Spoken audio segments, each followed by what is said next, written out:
Laker land, what's that word? So I'm witnessing my nightmare being displayed right before my very eyes, Laker land, and this whole Klay Thompson coming to the Lakers. I really got to talk to the bosses. I did a poll on social media. It looked like Laker land would prefer Klay Thompson over James Harden. Almost 70% of this poll so far feels like Klay would be a better fit.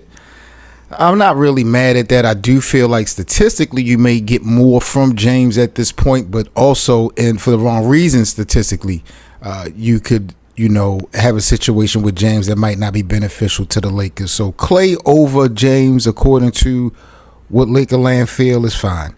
Now, just imagine Klay Thompson coming home and his father calling the games, Michael Thompson, and then you got LeBron and Bronny playing together. That's a crazy story. Like, let's start at that part.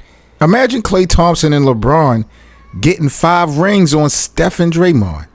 Now, LeBron could help open up the Lakers' full mid-level exception to help pursue Klay and some other players by signing the $33 million contract for next year.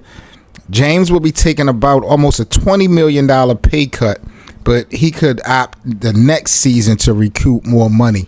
So the Lakers are already on record of saying that they're willing to offer LeBron the max at the 3 years. But LeBron might, now that he's opted out, he has the decision to make. He could do a 1-and-1. He could do the all 3, which I doubt. He might do, year by year, depending on how they play it.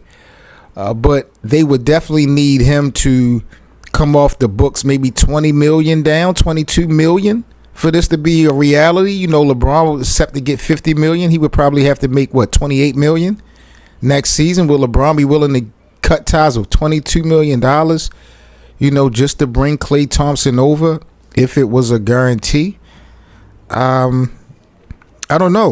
When you look at the scenario, like I said, the only initial trade LA makes in salary, dumping Christian Wood, it makes sense there.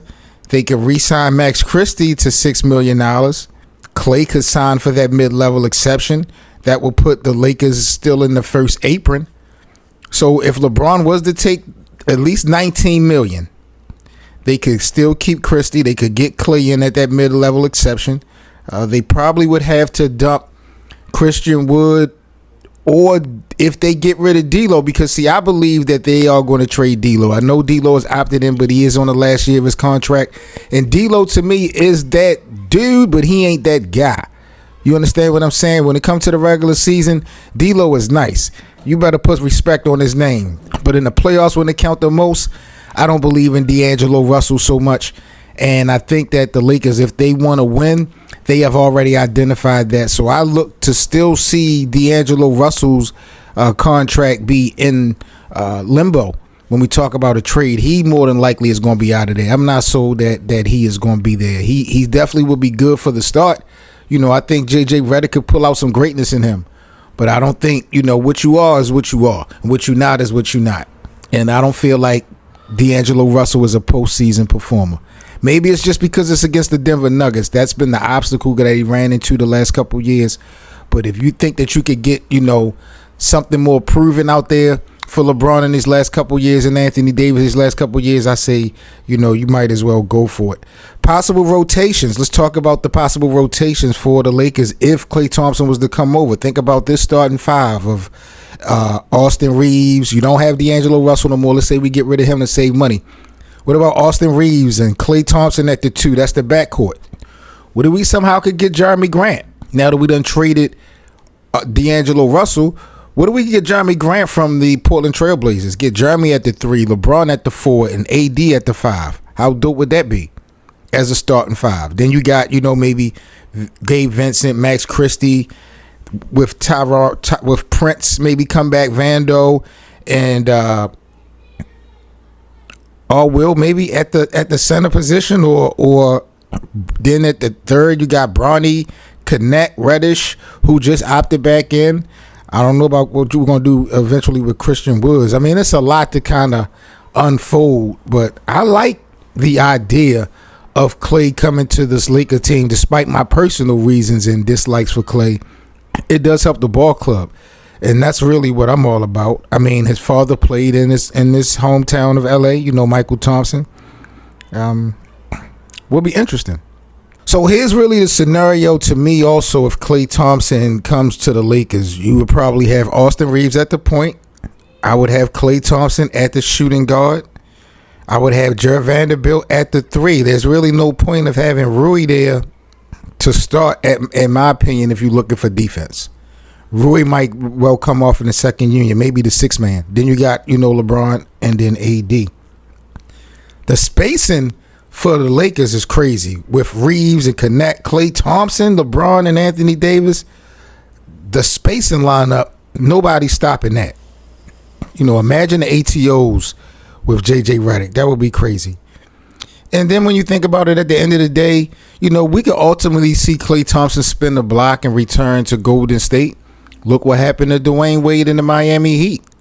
Go back to that story back in 2016. Y'all remember the Heat and Dwayne Wade, they really couldn't see eye to eye on their new contract. And, Dwayne Wade went elsewhere, ended up with the Chicago Bulls and the Cleveland Cavaliers before he had came back to the Miami Heat.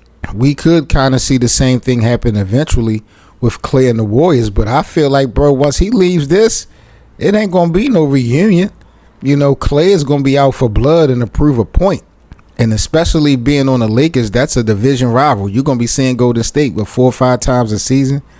Yeah, there's going to be a level of hate built eventually for the Warrior fans and Klay Thompson, I believe. I don't think that they're going to keep that love having to face him that many times, especially if he break their heart. Golden State didn't make the postseason last year, so it's going to be very, very, very interesting. But Lakerland, y'all let me know what y'all think about this situation of Klay Thompson joining the Lakers. Do y'all love it? I like it. I don't love it. But, I'm jacking it for now. Do y'all think it'll work? Like, comment, and subscribe, Lakerland. Y'all let me know what y'all thoughts is. I'm Seven Mitchell. Shout out to the Lakerland crew. And make sure if you guys are members of the channel that you guys become a member of the platform. Definitely appreciate your support. And we'll see you on the next video. I'm Seven Mitchell, man. Y'all stay safe. Lakerland, we out. Holla. For the latest and greatest on your Los Angeles Lakers, make sure you subscribe to the channel. We're on the road to 1,000 subscribers, and we appreciate the support. Follow us on social media at Lakerland Show, and join our Playback TV room for our free VIP access to our Lakers watch parties and, of course, the Lakerland podcast. That's playback.tv/Lakerland.